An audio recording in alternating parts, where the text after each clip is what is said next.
Turning now to the Trump administration, which is pushing back their Wednesday deadline for countries to reach tariff deals with the U.S. until August 1st. Earlier today, the president sent letters to at least 14 nations, including Japan and South Korea, informing them of his plan to impose tariffs at the start of next month.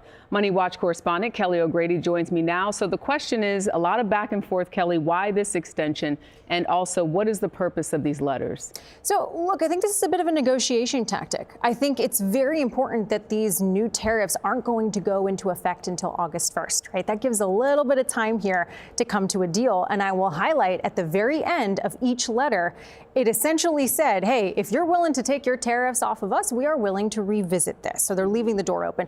We do know that the negotiations with some countries like Japan aren't going very well. And so this is a little bit of a push of, hey, we are serious about this. What I did find really interesting, Jerika, is a couple of the tariffs in these letters that were sent out were actually higher than the ones back in April, only slightly, but I thought that was a very important point. In terms of the goods that are going to be impacted from this, give us a sense of what we could see. I know we've been talking about prices possibly going up with certain things, but what should people know?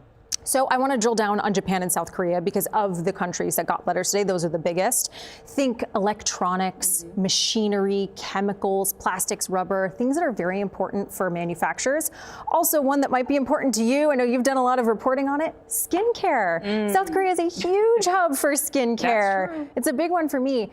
Where I'm interested to see, though, is if Taiwan gets a letter, because they manufacture the chips that power AI. You're going to see a lot of stocks take a hit if they have a high tariff. In terms of the president warning the countries aligning themselves with BRIC nations and reminding people BRIC nations is Brazil, Russia, India, China, South Africa, saying you could face an additional 10% tariff.